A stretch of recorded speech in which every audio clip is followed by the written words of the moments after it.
Wiping over leather socks. One century after another, the Arabs kept traveling long distances in the desert, on journeys that were known as winter and summer journeys. They traveled to Sham and Yemen.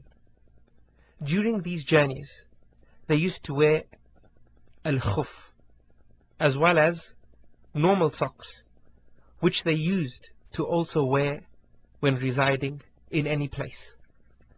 Al-khuf are worn on the foot and are made from leather. As for socks, they are usually made from cotton, etc. Islamic law has made it permissible to wipe over al-khuf and normal socks. This is because when Anas ibn Malik, may Allah be pleased with him, was asked concerning wiping over leather footwear, he said the Prophet, peace and blessings be upon him, used to wipe over them. But there are conditions that have to be met to be able to wipe over any socks.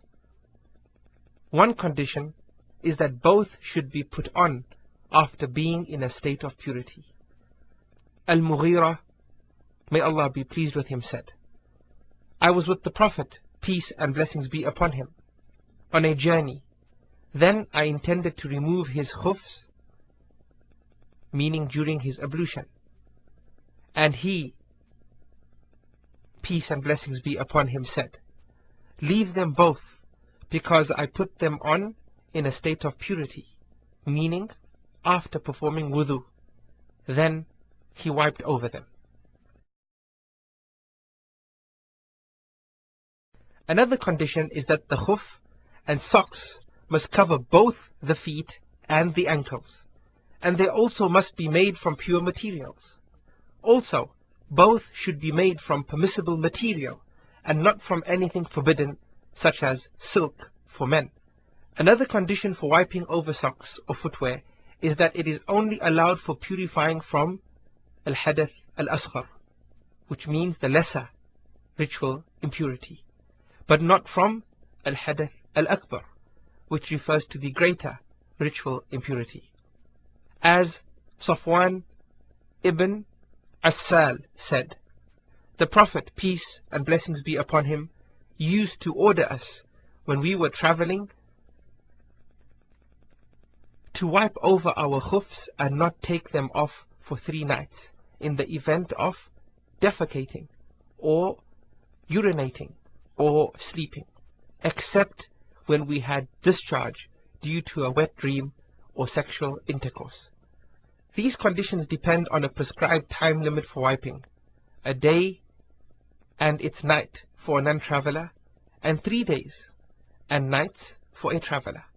The evidence concerning this is the hadith from Ali, may Allah be pleased with him, saying, the Messenger of Allah, peace and blessings be upon him, made or allotted 3 days and nights for the traveler, and a day and a night for a non-traveler.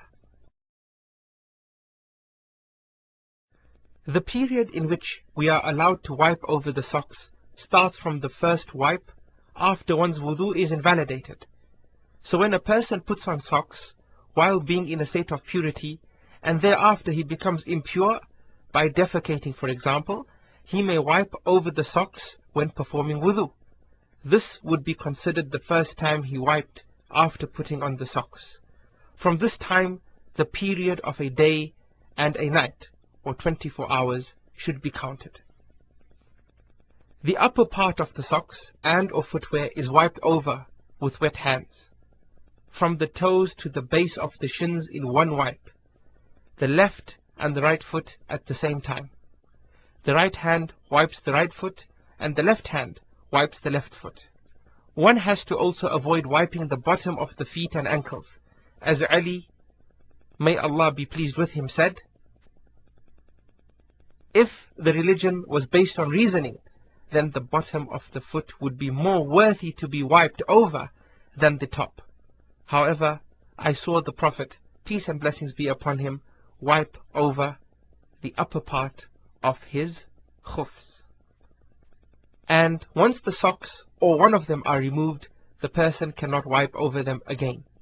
But a Muslim should remove his socks to wash them and clean his feet if they have a bad smell, as such a smell harms one's Muslim brothers.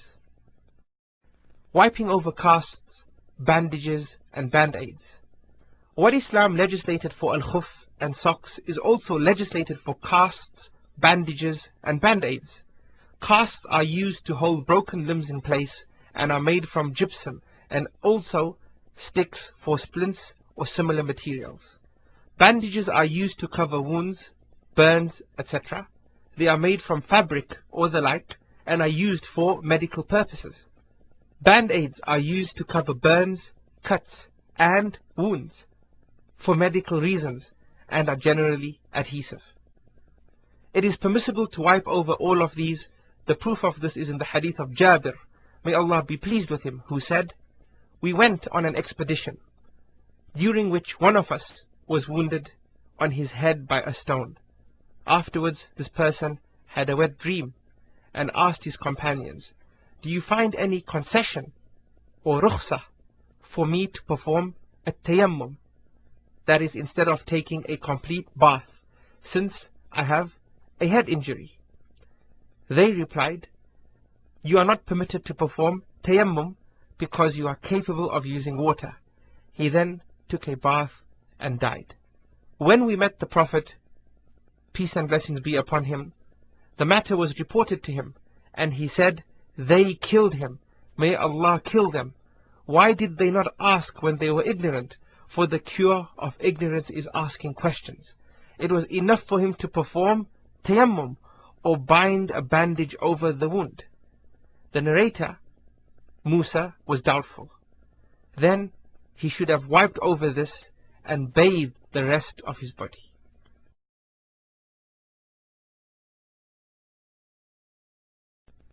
It is not a condition that one should be in a state of purity before putting them on.